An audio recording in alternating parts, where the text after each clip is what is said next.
بسم اللہ الرحمن الرحیم۔ قرآن مجید کا اور قرآن رمضان کا آپس میں بڑا گہرا تعلق ہے۔ اللہ رب العزت نے قرآن پاک میں ارشاد فرمایا، شہر رمضان الذی انزل فیہ القرآن ھدی للناس وبینات من الفرقان۔ اللہ رب العزت نے آسمان دنیا سے ایک مرتبہ یہ سارا کا سارا قرآن جو ہے لوح محفوظ میں اتار دیا۔ پھر لوح محفوظ سے قرآن مجید رمضان المبارک کی 23ویں رات کو حضور پاک صلی اللہ علیہ وسلم کے سینے پہ اتارا گیا۔ اور قرآن مجید جس ذات نے بھیجا وہ ساری کائنات کی سردار ہے، یعنی اللہ رب العزت کی ذات ساری کائنات کی سردار ہے، آپ سے بڑا کوئی سردار نہیں ہے۔ اور جس ہستی پہ بھیجا اللہ رب العزت نے قرآن مجید وہ تمام انبیاء کے سردار ہیں۔ اور جس کتاب کو بھیجا اللہ رب العزت نے حضور پاک صلی اللہ علیہ وسلم کی سینہ اقدس پہ وہ تمام کتابوں کی سردار ہے۔ اور جس مہینے میں اللہ رب العزت نے اس قرآن مجید کو بھیجا وہ مہینہ تمام مہینوں کا سردار ہے۔ اور جس فرشتے کو اللہ رب العزت نے یہ قرآن مجید دے کر بھیجا وہ فرشتہ تمام فرشتوں کا سردار ہے۔ تو اس لحاظ سے قرآن مجید کی جو اہمیت ہے وہ بہت زیادہ، اس کا تعلق رمضان المبارک کے ساتھ ہے۔ رمضان اور قرآن کی آپس میں خصوصیات بھی ہیں جو مشترکہ بھی ہیں بہت زیادہ۔ قرآن مجید میں اللہ رب العزت نے ارشاد فرمایا، یا ایھا الذین آمنوا کتب علیکم الصیام کما کتب علی الذین من قبلکم لعلکم تتقون۔ فرمایا ایمان والو تم روزے رکھو، اس سے تمہیں کیا ہوگا؟ تمہیں تقوی حاصل ہوگا روزے سے۔ اور یہ قرآن مجید کے بارے میں فرمایا، شہر رمضان الذی انزل فیہ القرآن، کہ یہ جو قرآن مجید ہے یہ ہم نے رمضان میں اتارا۔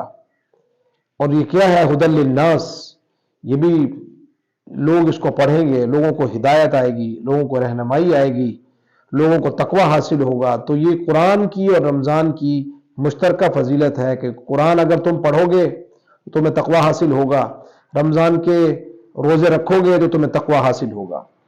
دوسری جو مشترکہ خصوصیت ہے قرآن مجید کی اور روزے کی، فرمایا دونوں اللہ رب العزت کی بارگاہ میں سفارش کریں گے۔ قرآن مجید سفارش کرے گا۔ پہلے روزے کی بات کر لیتے ہیں کہ روزہ اللہ رب العزت کی بارگاہ میں سفارش کرے گا، فرمائے گا کہ اے میرے کریم اللہ، میں اس بندے کی سفارش کرتا ہوں اس لیے کہ دن کو میں نے اس سے کھانے پینے سے روکے رکھا، لہٰذا آپ میری سفارش کو اس کے حق میں قبول فرمائیں۔ اور قرآن مجید سفارش کرے گا، اے اللہ میں نے رات کو اس کو سونے سے روکے رکھا اور یہ تراویحوں میں نوافل میں قرآن مجید کی تلاوت کرتا رہا، لہٰذا آپ اس کی بخشش فرمائیں۔ فرمایا اللہ رب العزت روزے کی سفارش کو بھی انسان کے حق میں قبول فرمائیں گے اور قرآن مجید پڑھنے کی سفارش کو بھی اللہ رب العزت انسان کے حق میں قبول فرمائیں گے۔ اور تیسری سفارش جو قرآن مجید فرمایا کہ ہدایت ہے لوگوں کے لیے، رمضان کا مہینہ بھی اور قرآن مجید بھی، یہ دونوں ہدایت ہے۔ جو روزے رکھے گا اللہ رب العزت اس کو ہدایت کی راہ دکھلائیں گے، اور جو قرآن مجید پڑھے گا اللہ رب العزت اس کو ہدایت کی راہ دکھائیں گے اور تقوی کی راہ دکھائیں گے۔ اور قیامت کے دن یہ دونوں یعنی رمضان اور قرآن اللہ رب العزت کی بارگاہ میں سفارش کریں گے اور دونوں کی سفارش قبول کی جائے گی۔ تو قرآن مجید کی کثرت کے ساتھ رمضان المبارک میں ہم سب کو تلاوت کرنی چاہیے۔ حضور پاک صلی اللہ علیہ وسلم کا معمول تھا، آپ جب رمضان المبارک کا مہینہ آتا تو جبرائیل امین کو قرآن سناتے بھی اور ان کا سنتے بھی تھے، یعنی دور کراتے تھے۔ جیسے آج کل حفاظ دور کرتے ہیں، پہلے وہ سنتے ہیں پھر سناتے ہیں، تو اللہ کے نبی صلی اللہ علیہ وسلم کی بھی یہی عادت مبارکہ تھی کہ جب رمضان کا مہینہ آتا تو آپ جبرائیل امین کا قرآن سنتے بھی صحیح اور اس کو سناتے بھی صحیح۔ جس سال آپ کا وصال ہوا اس سال آپ نے 2 قرآن پاک سنائے اور 2 قرآن پاک سنے۔